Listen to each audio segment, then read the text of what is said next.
Bueno, señores, miren, la, la versión, la visión, el análisis, el comentario, lo que ustedes quieran, que ustedes van a escuchar a ver ahora sobre lo que ocurrió en Brasil con el asalto a los tres poderes del Estado, Congreso, Ejecutivo y Justicia.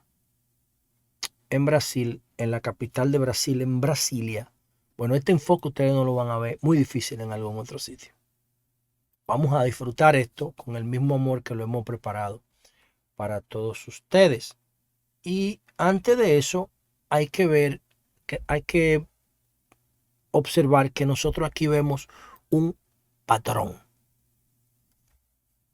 Un patrón que se repite en Brasil de lo que ya ocurrió en enero del 2021 en Estados Unidos. Es el mismo patrón que se utilizó en Brasil, el mismo patrón que se presentó en Brasil este fin de semana, es el mismo que se presentó en Estados Unidos cuando Donald Trump quería desconocer las elecciones y el triunfo de Biden. Es lo mismo, se parecen mucho los procesos electorales y se parecen mucho los resultados y se parecen mucho las reacciones. Eso tenemos que tenerlo en cuenta. Se parecen mucho. En la votación cerrada, una parte del gobierno de Brasil queriendo desconocer eso, empezando con el mandatario Bolsonaro, que es que es como una copia de Trump. La única diferencia entre ellos dos es que Trump no es militar y que Bolsonaro fue, creo que. Pero Bolsonaro hace muchísimo que fue militar. Bolsonaro lo que tiene es 14 años dando vuelta en el Congreso, brincando de partido en partido y nunca presentó un proyecto, no hizo nada. Bolsonaro es un político ya más que militar, porque lo de militar hace muchísimo tiempo, pero es un fundamentalista con un pensamiento del medioevo, un analfabeto con poder. Igual que Trump, es el mismo perfil. Y tienen el mismo comportamiento atropellante en el poder y la misma resistencia a respetar los fundamentos de la democracia. No así el caso de Alemania, donde un grupo de locos fundamentalistas intentaron asaltar el Congreso y fueron detenidos porque ellos quieren que Alemania apoye a Rusia en la guerra contra Ucrania, etcétera. Es otra cosa, pero sí tienen un punto de unión, pero no es lo mismo. Aquí lo que estamos viendo es el mismo patrón de Trump. Y yo no creo que el objetivo de esos unos 4,000 trumpistas brasileños que intentaron asaltar los poderes en Brasil, yo no creo que el objetivo de ellos fuera tomar el gobierno. No, yo no creo. No, el objetivo de ellos para mí era producir el mismo efecto en Brasil que ha producido el movimiento QAnon y los trumpistas en Estados Unidos. Recuérdense que Brasil, como Estados Unidos, está dividido en dos, porque la diferencia fue de muy poco votos, 2 millones de votos entre Lula y Bolsonaro en un país de 200 millones de personas. Eso es insignificante. Y si no hubiese sido por la pandemia, señores, Donald Trump no pierde en Estados Unidos. Donald Trump, si no hubiese sido por la pandemia, se hubiese reelegido. O sea, esa es una fuerza del trumpismo que está latente. Lo que pasa es que el tipo tiene un comportamiento tan atropellante que a los mismos trumpistas le mete miedo, a los más moderados. Es un comportamiento demasiado fundamentalista, rozando el fascismo de Mussolini italiano. Lo de Trump es peligrosísimo, pero más peligroso que Trump es el tipo de empoderamiento que Trump genera. El tipo de empoderamiento que Trump genera, que es un posicionamiento tan radical como el mismo del movimiento GLTBQXYZ, que yo digo que son dos extremos. Yo le tengo tanto miedo al movimiento QAnon como al movimiento de LTV, no a los homosexuales, sino a la ideología detrás de eso, porque no tiene sustento. Tengo que hacer un video, lo voy a hacer, quizá lo haga mañana, sobre la hija de Ricardo Montaner, creo que se llama Eva Luna, que le pusieron índigo a la niña. Dije, ¿por qué ellos no quieren que la niña sea binaria? Mierda, qué disparate, man. Tengo que hacerle un video a eso. Porque a esa niña la van a empezar a trastornar acabando de nacer. Esos son los fundamentalismos. Ese es el otro extremo del trumpismo. Es el otro disparatismo. Eso que está haciendo la familia de Ricardo Montaner con esa niña que no tiene la culpa de esa vaina. De todos esos disparates que le meten en la cabeza. Son dos extremos. Yo hice un video aquí donde yo decía que yo no veo ninguna diferencia entre el trumpismo del QAnon, el movimiento que ocupó el Capitolio, y el movimiento radical LGTBQX, etcétera, plus. No lo veo, son el mismo comportamiento radical. Entonces, hay que ver qué está detrás de este movimiento en Brasil que buscaba alterar el orden público. Ellos se reunieron, ellos tenían un campamento frente a la sede del ejército. Atención, porque Jair Bolsonaro lo que ha hecho es que se ha ido para Florida antes de que la vaina explotara. Pero él sabía todo lo que iba a pasar, igual que Trump, porque él lo instigó. Y yo le voy a explicar a ustedes cómo él instigó eso.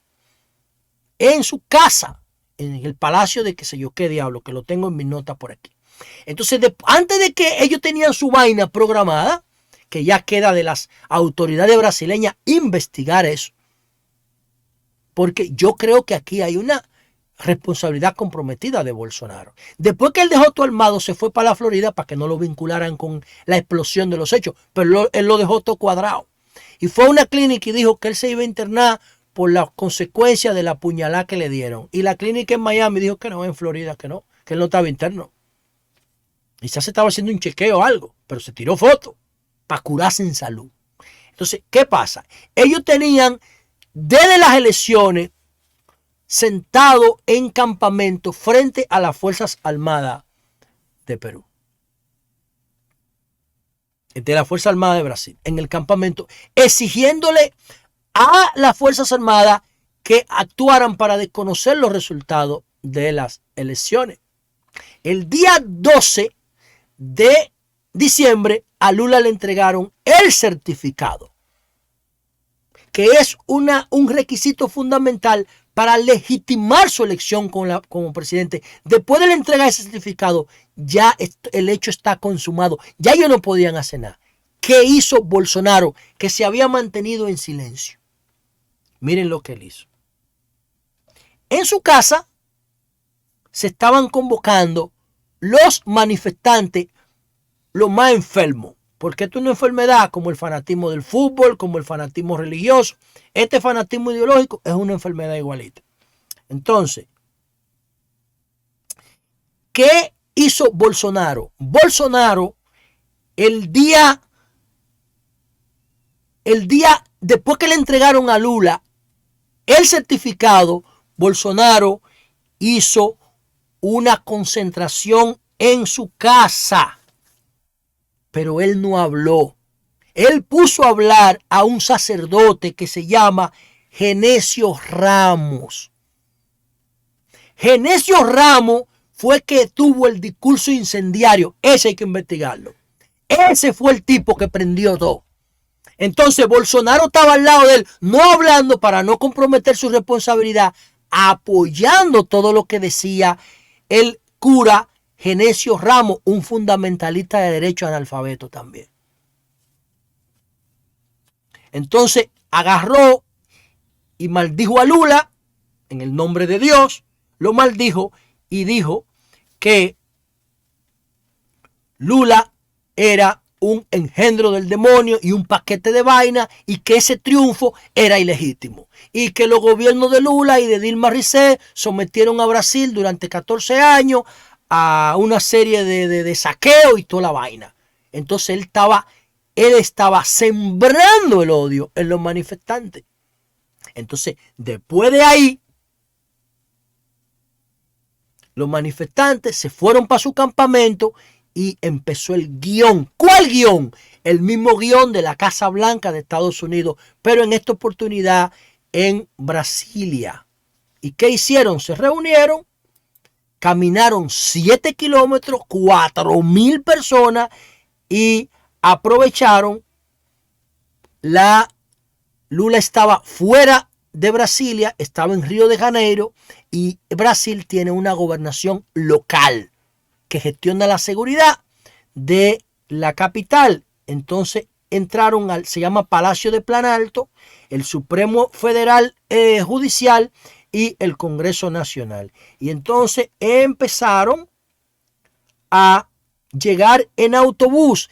¿Qué significa que llegaran todos en autobús? Que hubo una planificación. Que hubo un financiamiento, que hubo una organización detrás de eso. Ahora sí lo puede identificar todo eso las autoridades. Entonces se empezaron a sumar al campamento frente al ejército en Planalto, en Brasilia. Luego fueron hacia el Congreso y estaban vigilados muy tenuemente por la policía, que hay mucha gente de la policía que estaba vinculado con ellos, igual que en el Congreso norteamericano, porque el Congreso los dejó entrar en Estados Unidos. Por eso hay muchísimos policías presos trumpistas allá. Entonces subieron por la rampa hacia el Congreso y entraron en el Palacio de la Presidencia, dañando muchas piezas de arte, los muebles, sobre todo los regalos que le habían hecho otros estados al gobierno brasileño. Rompieron los vidrios frontales de la sede del Tribunal Superior Judicial y vandalizaron el salón del Pleno de la Justicia. Luego fueron expulsados por la policía cuando utilizaron cañones de agua y bombas lacrimógenas. ¿Qué significó eso? Que el presidente de Brasil, ya Lula, activó sus poderes constitucionales y decretó la intervención federal de la capital hasta el 31 de enero para que las fuerzas públicas de seguridad federales intervengan el distrito de Brasilia, porque evidentemente las autoridades locales, como ayer era que estaba Bolsonaro, están comprometidas con ese fundamentalismo ideológico. La conclusión de nosotros es que sí, que Bolsonaro está detrás de todo esto. Pero ¿por qué está detrás? Porque Bolsonaro quiere radicalizar las diferencias de Brasil. O sea, el bolsonarismo es el trumpismo brasileño. Y ese es su modus operandi. ¿Quién está detrás de esto? Stephen Bannon es uno de los principales intelectuales orgánicos de esta derecha fundamentalista que está rayando en el fascismo italiano y alemán. Y esa operatividad del movimiento radical trumpista la genera un grupo de pensamiento liderado por Stephen Bannon. Stephen Bannon es el que está siendo procesado por el asalto al tribunal, al Capitolio. Creo que fue condenado y le pagaron una fianza para que pudiera salir. No condenado, pero creo que fueron que le dictaron medida de coerción y está libre bajo fianza. Stephen Bannon ha sido procesado por varios cargos. Primero él fue asesor de Trump y lo sacaron de la Casa Blanca y siguió siendo asesor desde afuera, pero está vinculado a la trama rusa, a lo que se está investigando y también al asalto al Capitolio. Él para mí es uno de los principales intelectuales, si se le pudiera llamar así, detrás de este tipo de comportamiento. Para mí esa es la figura clave de este tipo de comportamiento. ¿Qué es lo que procura? Que la sociedad, independientemente de que se pierda el poder, de que se haya perdido el poder, siga radicalizada, siga generando recursos, siga generando activismo, siga controlando armas, controlando territorio. Para mí esa es la idea. ¿Va a volver Bolsonaro, intentar volver Bolsonaro en el próximo cuatrenio? Habría que ver. Yo estoy diciendo aquí que Lula no va a terminar el mandato. Esa sociedad está dividida en dos y Lula está muy diezmado física y mentalmente para enfrentar los desafíos que le plantea este nuevo gobierno en Brasil.